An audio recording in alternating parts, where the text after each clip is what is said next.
Maggie to the rescue! Hey everybody, Maggie's sitting on a package that we just got and should contain my very first Betsy McCall doll. Thank you, Maggie. You can have a seat. So Betsy McCall started out as a popular paper doll that was featured in McCall's magazine from 1951 and lasted into the 1990s. So children could cut out the printed dolls and clothing or order them from the magazine printed on cardboard. Her outfits encouraged readers to love fashion and sewing. She first appeared as a doll in 1952 as a 14-inch doll by Ideal and came with a McCall's pattern. I think it was an apron for both the doll and for a child. The next doll was created by American Character in 1957 in several sizes, and the most popular is the 8-inch, which I think is what we have here. I got her quite cheap because the seller disclosed several flaws that I might not be able to change, but I don't care. I love my flawed dolls, and we'll see what I can do. Oh, she's so little. I love her proportions. So cute. I think her hair is strawberry blonde. Great face paint. Molded lashes.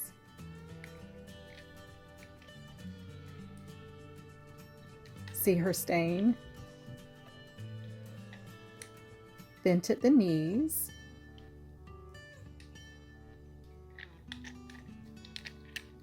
Here's her stamp. It says McCall Corp, but made by American Character. Her hair feels a little rough. Oh, looks like a skull cap. So she has a wig.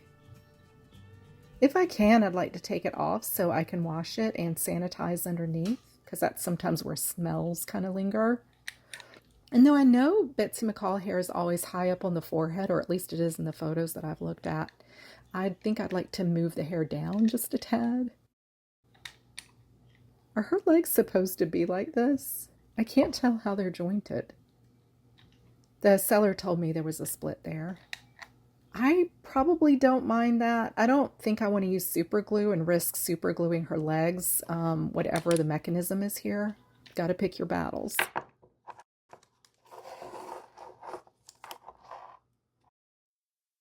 So I was just playing around with her legs and I discovered this little piece of plastic here. Can you see it? So I realized that's keeping her legs from bending at the hips to be able to sit, but it looks purposeful. So I gently moved the leg down so that piece is behind it, and it allowed her to sit. So it takes some gentle maneuvering, kind of like a transformer. So when I straighten them out, they go back to locked standing position. So I am going to try to pull her wig off. I can tell the old glue isn't holding anymore. So I'm just going to gently work my fingers around until it fully releases. I'm going to try from the back and pull forward so I don't damage the front of her hair. Here we go. Gently.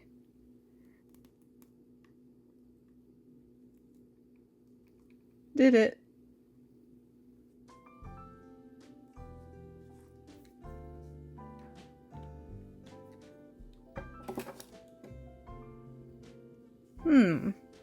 So the skull cap is almost like paper, so I definitely don't want to soak it. I need to think about that for a minute. I definitely want to clean it. Let's see her stringing. Looks like a newer cord. So she's been restrung at the neck. That's great. And she has the thick rubber band stringing for her arms, and that also looks really good. So I'm going to give her a sponge bath in eco-friendly dish soap. She has a little bit of a scent, which is kind of like that scent people use to cover up cigarette smoke. I'm not sure if that's what it is, but I definitely want to wipe her down. Plus, get any dirt off of her. I'll try a magic eraser on her stain. But honestly, I doubt that will work. It definitely looks like an old embedded stain. She's over half a century old now, so she deserves a few age spots.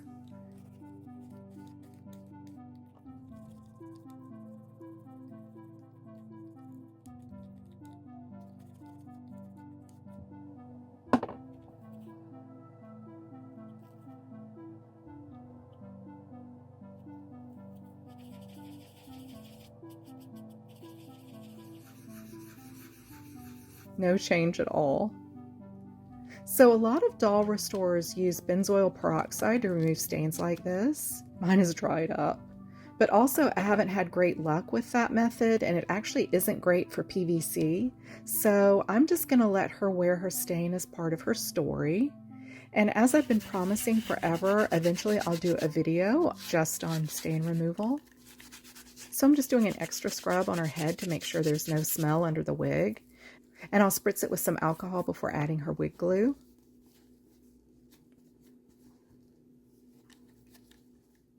So look at what just happened. Her leg came off. So now we can see the full mechanism. There's a spring that helps switch between standing and sitting. I've never seen this configuration on a doll before, have you? Is this something used on other dolls? I think it's really fun for some reason, but hopefully the leg will pop back on. I don't want any dampness.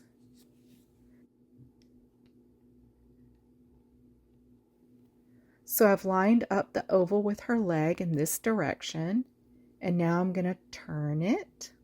Yep, that worked. Okay, so I decided the only way I feel comfortable washing her wig is with the help of a toothbrush and soap and water. So it will get a little wet, but I'm not soaking through the wig cap.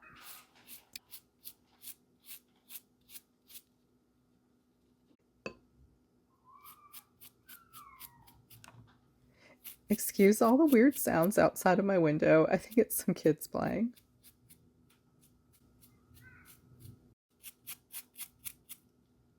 I actually think this is working really well so far. I can see it getting shinier.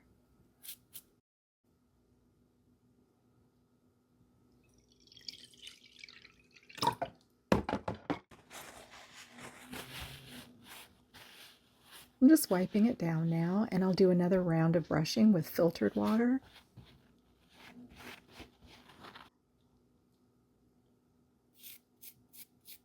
So there were several other Betsy McCall dolls through the years, including updated modern ones in the late 1990s and early 2000s by Robert Tonner. I have never seen one in person, but in photos she looks really cute. Like one version's super cute, kind of like the original one, but one sort of takes some getting used to. Her eyes look a little alien. So by doing it this way, I keep the integrity of the shape of the wig cap, and I'll let that completely dry now.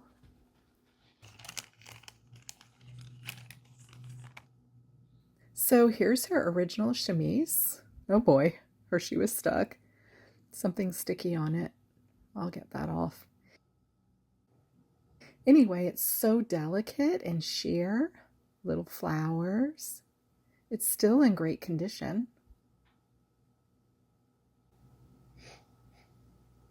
Slight dusty smell. And her socks are sheer too.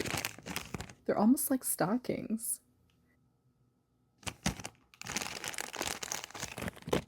I love the Mary Jane shape and the ankle strap.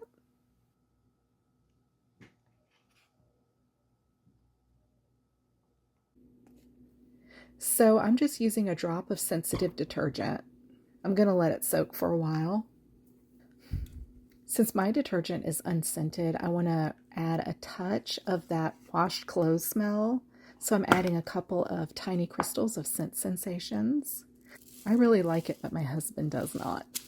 But I'm not trying to cover a scent up. I just want them to smell fresh.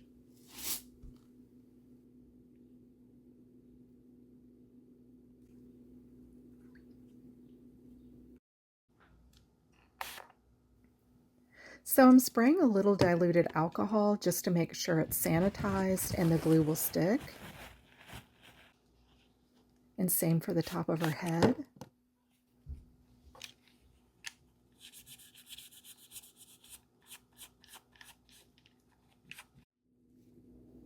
I got the sticky off with a magic eraser. All right, it's time to get that wig back on. Her chemise and socks are all dry now. So her skull cap kept its shape really well, so that's helpful. I'm going to use this craft tacky glue, and I'm going to apply it to the doll's head and not to the wig because I could get glue in her hair if I do it that way.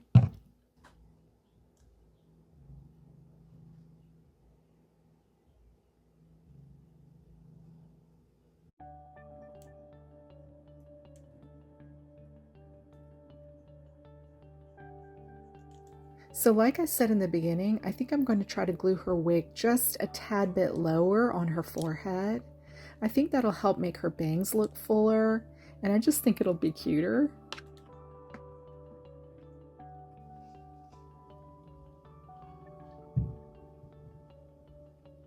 Trying to make sure no glue gets in her hair. If it does, I'll just use water to get it off right away.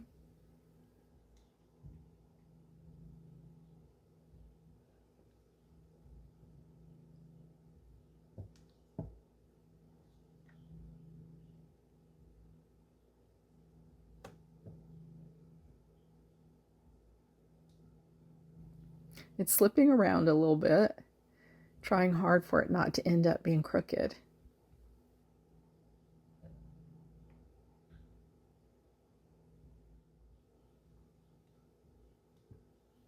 And I'm just trying to apply gentle pressure so it adheres. I like this height on her forehead a lot better without changing, like I said, without changing that Betsy McCall high forehead look. Her hair ended up shinier than I expected with just a toothbrush wash. I'm really happy about that. I'm going to trim just a few strays. I'll be on the lookout for an original Betsy dress, but in the meantime, I have some small doll dresses and some hats.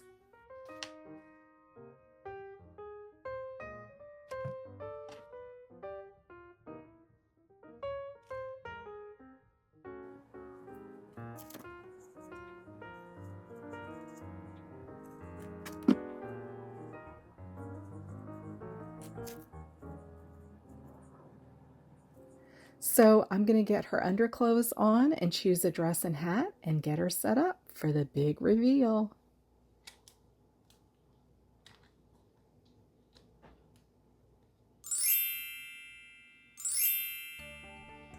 Oh my God, she is such an adorable doll. I chose the hat with flowers. Her dress is a Vogue dress, so I think it's a Jenny dress, and it goes well with her black shoes. So I tried to style her hair a little bit fuller.